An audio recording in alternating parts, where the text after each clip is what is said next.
Vamos a ver otro apartado de la filosofía de la ciencia, en concreto sobre el método científico, el método hipotético deductivo. ¿Qué ventaja tiene este método? Pues que combina la inducción junto con la deducción, es decir, combina la referencia a datos empíricos, inducción, lo que observo, y al mismo tiempo generaliza. Esto lo conseguimos por la deducción. Si queréis, en este esquema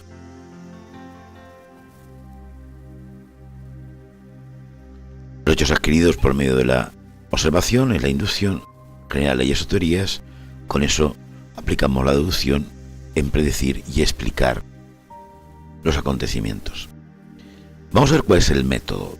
Tiene 6 pasos, si consideramos la definición del problema como el número 0. El siguiente sería la formulación de hipótesis, el siguiente la deducción de las consecuencias, el siguiente la contrastación de la hipótesis, la refutación de hipótesis, la confirmación de hipótesis y la obtención de resultados. Vamos a ver en qué consiste cada uno de ellos. Definición del problema. ¿Qué sería? Es el inicial y por tanto es descubrir una situación que considero problemática o que llama la atención. ¿Por qué ocurre esto? Y defino cuál es esa situación.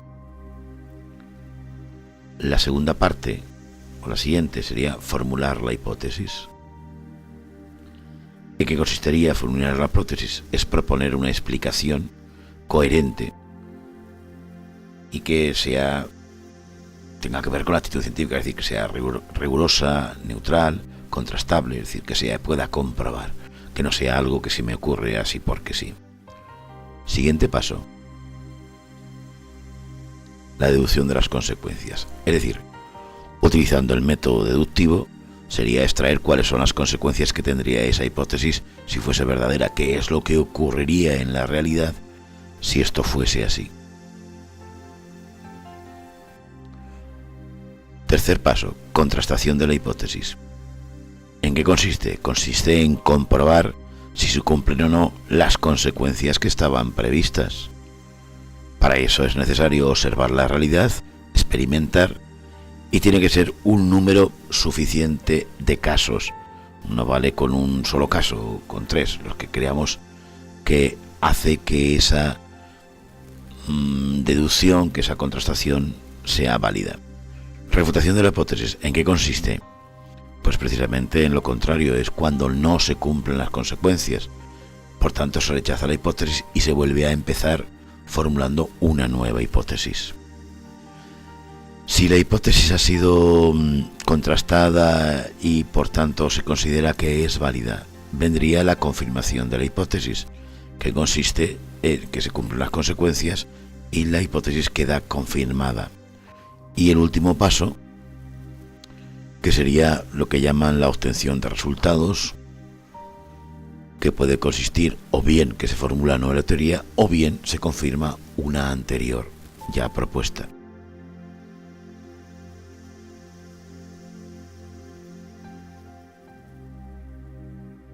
Si queréis, otra forma de verla sería así: se define el problema, se formula la hipótesis, se deducen las consecuencias, se contrasta la hipótesis. ¿Qué ocurre? Si es que no, se refuta la hipótesis y por tanto volveríamos a formular una nueva hipótesis.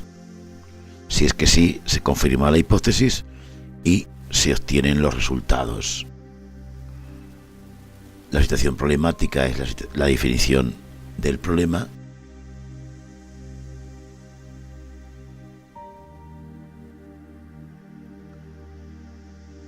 Proponer la explicación sería la parte de la función de la hipótesis. El método deductivo sería el deducir las consecuencias. La experimentación y observación entra en la parte de contrastar la hipótesis y eso sería la parte del método inductivo. El rechazo, el volver a empezar, volvemos a crear otra hipótesis si ha sido refutada. Y la confirmación de hipótesis consistiría eso, en confirmar que eso es así, y si no, Y si es así, lo que hacemos es una nueva ley o teoría, como decíamos anteriormente. O contrastamos una anterior. Otra forma de verlo, pero la idea es la misma, es el método científico en sentido espiral, en cuanto que cada vez seguimos aprendiendo. Y con esto acabamos esta parte. Hasta la próxima.